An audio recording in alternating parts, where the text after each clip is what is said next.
pulled out a protective talisman. This should keep you safe for a while. Although the ghost might still mess with your mind, it won't be able to harm you fatally. Gee, thanks. That's reassuring. But how do you even know this stuff works? My mom was a researcher of the supernatural. I picked up a thing or two growing up in this chaos. That is, until she got sick. But I'm sure she'll be fine in no time.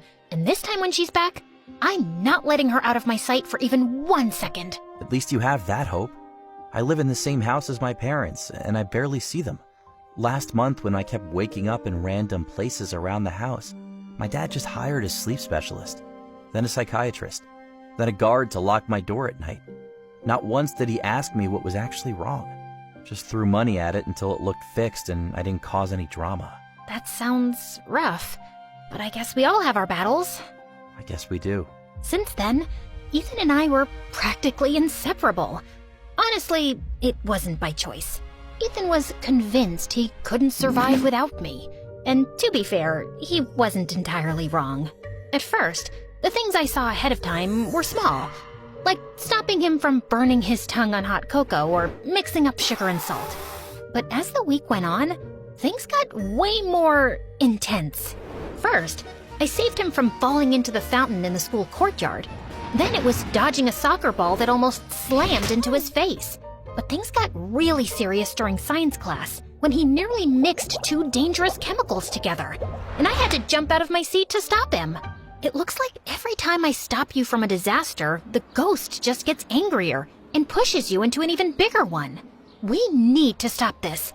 Did you sprinkle salt along the floor right up against the walls of your room like I asked you to? That's the only way to keep the ghost out of your room. Of course I did, but the cleaning staff always sweeps it up and complains to my parents about the mess.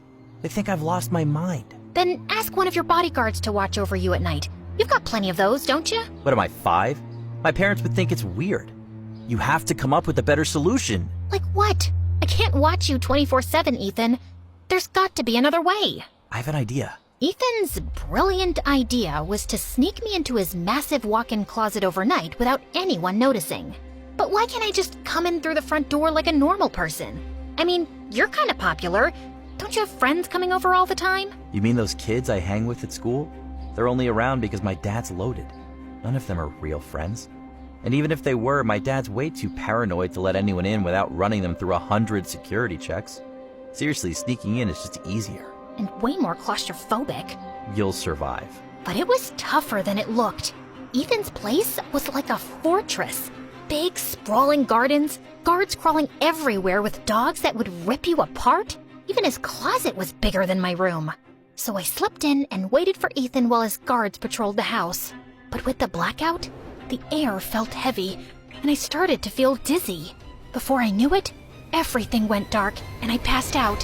When I opened my eyes, I wasn't in the closet anymore. Instead, I was standing in a dimly lit hallway with creaky wooden floors and walls lined with old paintings. Finally awake, Sleeping Beauty? I spun around to see a girl my age, dressed like she had just walked out of a 19th century drama. What is this? Where am I? Who are you? Slow down, woman. One question at a time. You're having a dream, and I'm the ghost of this gorgeous house. You're the one haunting Ethan? Haunting is such a dramatic word. Let's just say I'm invested in his miserable little life. Why?